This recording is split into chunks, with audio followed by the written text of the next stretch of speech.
The ERi-TV news broadcast crew and I, Dalit Sahaya, are now ready for your daily news briefing at 10:30 local time. But first, let us catch up with the major headlines. World Senior Citizens Day observed in Ginda Subzone. Training on administration and leadership conducted in Gashbarka region. Bedbugs invasion in Paris causes panic, raises health concerns ahead of 2024 Olympics. And Pakistan orders Afghan asylum seekers out of the country by November. Now local news. World Senior Citizens Day was commemorated for 32nd time globally and for 28th time nationally. Ms. Asmeret Abraha, the governor of the Northern Red Sea region, along with other regional department heads, subzone administrators, line ministry heads, and number of senior citizens, attended the national event held in Ginda with the theme "Senior Citizens are the Foundation of Our Culture and History." Supporting senior person is everyone's obligation, according to Mr. Omar Yahya, the Ginda subzone administrator, who was referring to the role of senior citizens in passing on great society ideals to the future generations. One of the honorable customs of Eritrean society, according to Mr. Mehret Afis-Sahaye, Director General of Social Welfare, is the respect for elderly people and the provision of the required assistance by their family members and the community. According to Mr.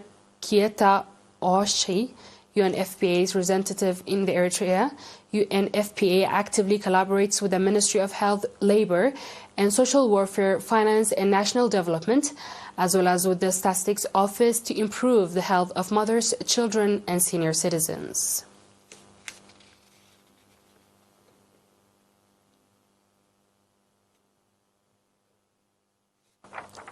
Heads of union branch from the 16 subzones of Gashbarka region received training on administration and leadership from the National Union of Eritrean Youth and Students in collaboration with the Eritrean Center for Organizational Excellence.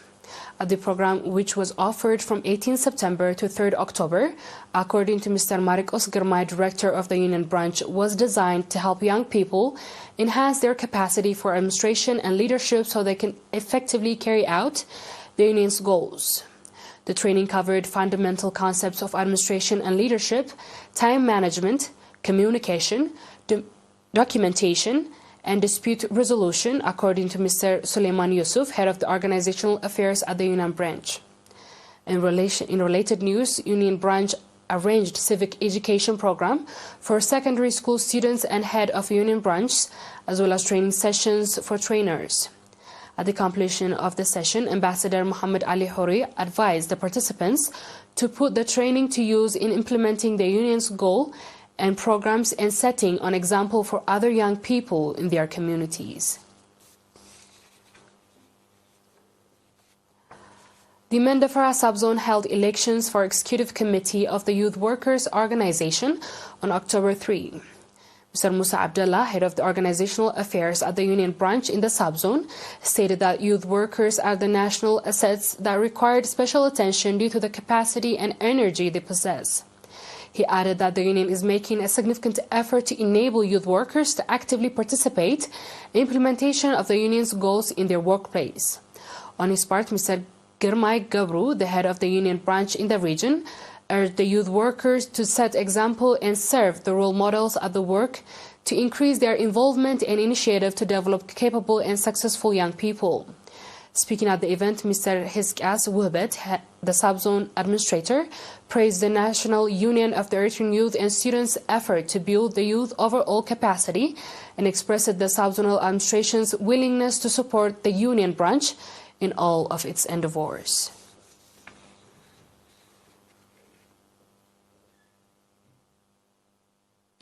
The viewers will be back with the international news shortly. Stay tuned.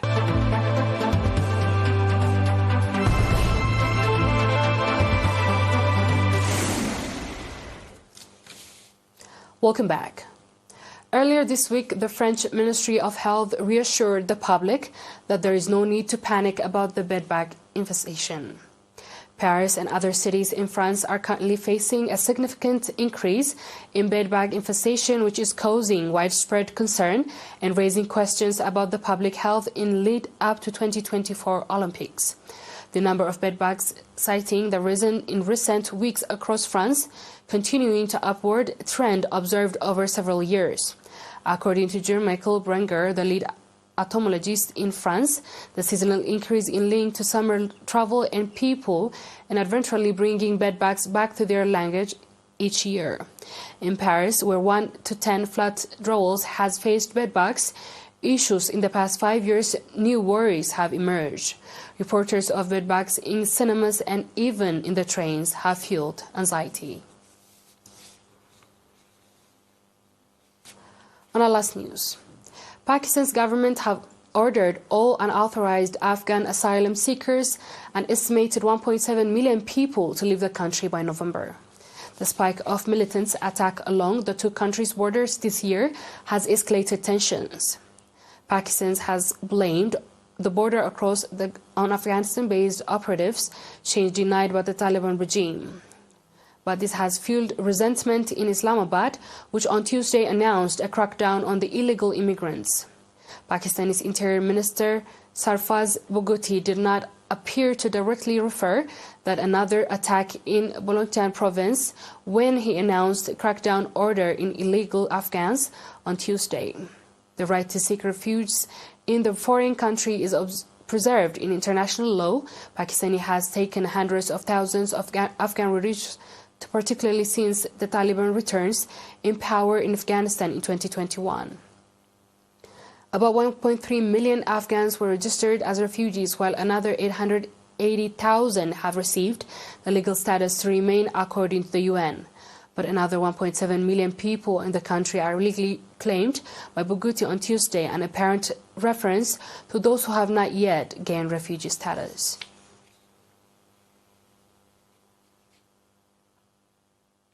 Dear viewers, we've come to the end of tonight's news. Let's have a quick recap of headlines.